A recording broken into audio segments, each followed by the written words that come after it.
Thanks for joining us once again for the 2020 Candidate One-on-One Interviews, sponsored by Priority Real Estate Group. For those who haven't seen a video yet, my name is Cory King. I'm the Executive Director of the Southern Mid-Coast Maine Chamber. And we're doing this series just to introduce you to all the candidates in our region. I will say that the Southern Mid-Coast Maine Chamber does not endorse any candidates. We're simply doing this just to get the information out to all of you.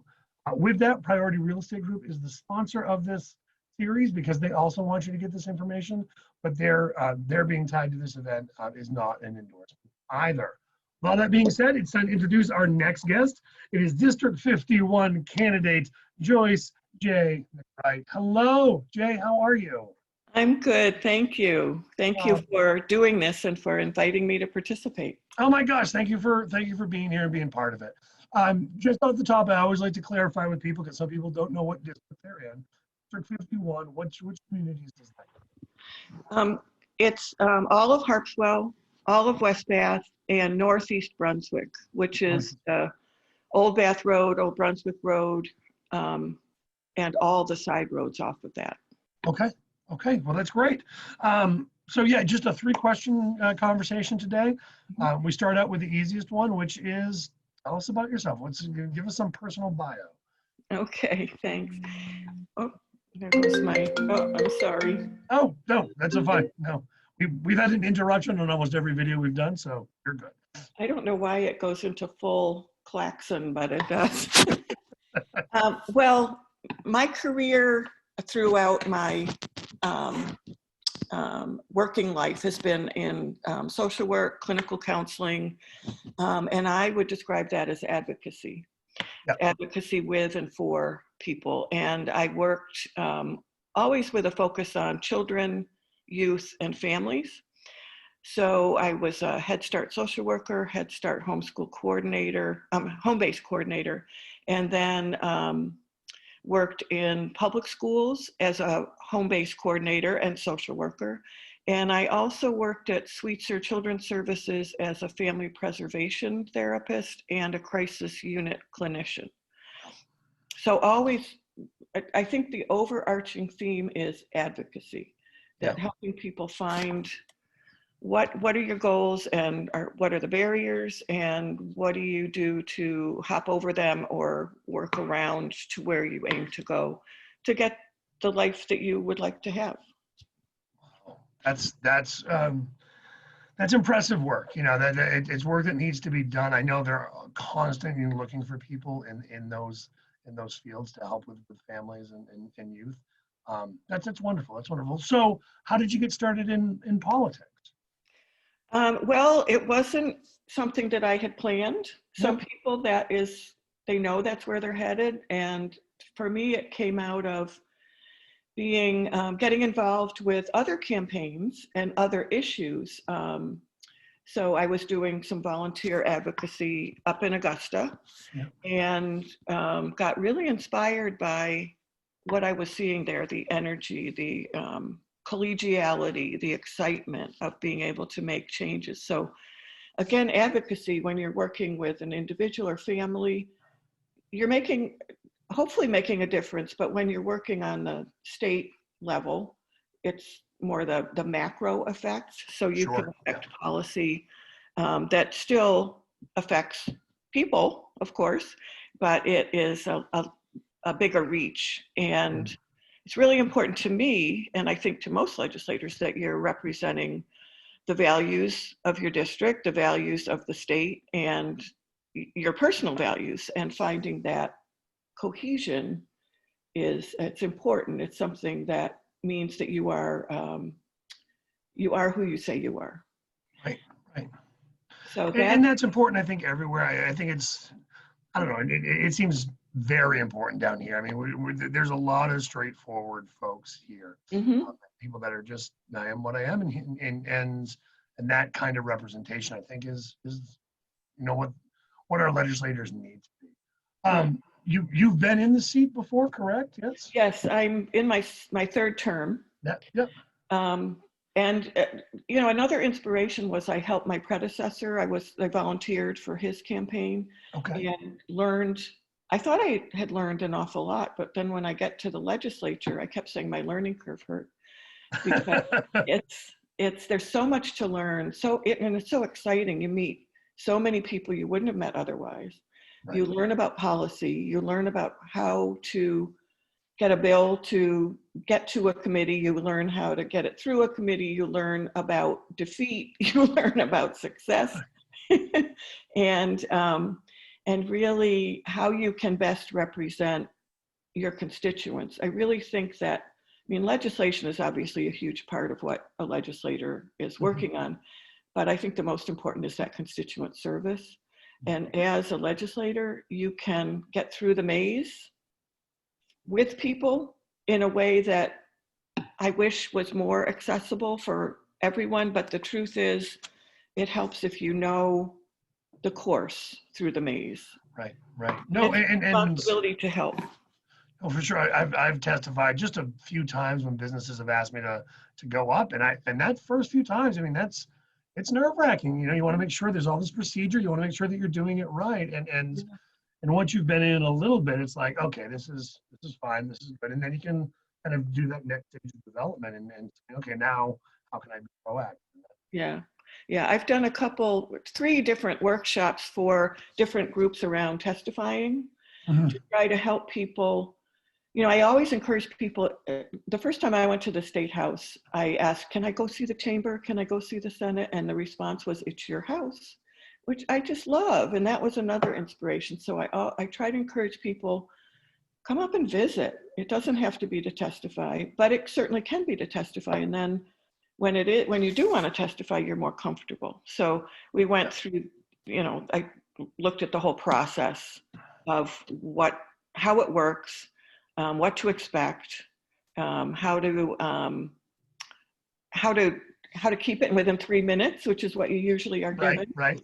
And pretty interesting responses, and it is nerve-wracking for everybody. It doesn't matter. It's public, and they have this horseshoe of people looking at you, and people come and go from the room, and that's disconcerting. So yeah. Well, and one of the things I've told people too, and I told you earlier before we started recording that I used to be a DJ, and that's how it was with like the best man and the maid of honor speech, where they're always like, oh, what should I do? And I always said, just use your words. Like, people think when they go to testify, when they go up, like they have to have all these 5-syllable words and know all the lingo. And it's like, no. Just talk about how it's affecting you. Talk about it in real terms. These are real people. Just, I mean, and that seems to help a lot of folks. And that's advocacy. Yeah. Advocating with people to help them advocate for themselves. So 2020 has put on us some unbelievable challenges, and there's going to be a lot of issues, that whoever wins the seat is going to have to deal with in the next session. What are 2, 3, 4 of the important things that you're keeping an eye on, or other issues that you're just really passionate about? It's hard to think of just 2. Right. My district is very much focused on marine issues, not exclusively, but it's a big issue here. And I just attended Harpswell's Marine Resources meeting last night. And interestingly, one of the issues that came up, of course, it's around shellfish and harvesting and sustainable resource. But a big issue last night was affordable housing. How can we afford to live where we would like to live? So, I just think all of these nothing is discrete. You're talking about marine resources, and you're talking about affordable housing, and you're talking about healthcare, and you're talking about self-employed people who, for the first time, could get unemployment. And the different loan programs, federal and the governor's state loan and grant programs that are very new to people who have not necessarily done that before. So marine issues are very important. I chair the Marine Resources Committee, and I am a member of Veterans and Legal Affairs, which is a very interesting committee with so many pieces and parts. It's where the election bills go. So safe and fair elections is very important to me. And access to healthcare, businesses being able to survive.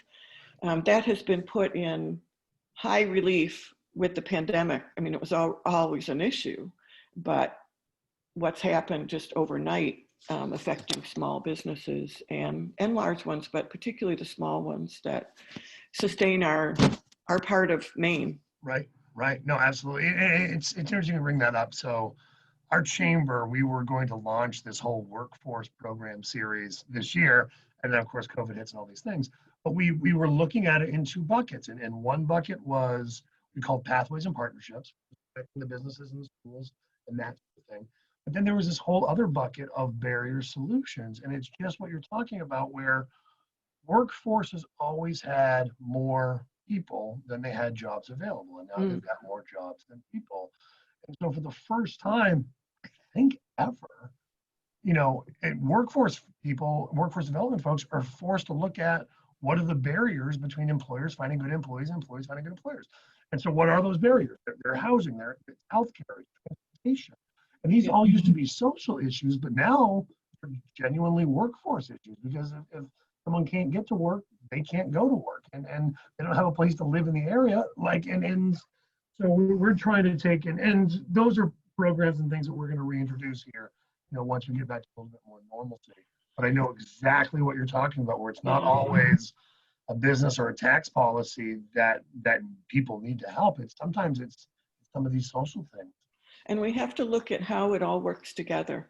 I served last session on the taxation committee and on healthcare and health and human services and judiciary. And I mean, one of the problems is that we're siloed. And if we bring all those pieces together, and sometimes you have to be very creative to do that. I think workforce development is a great example of that.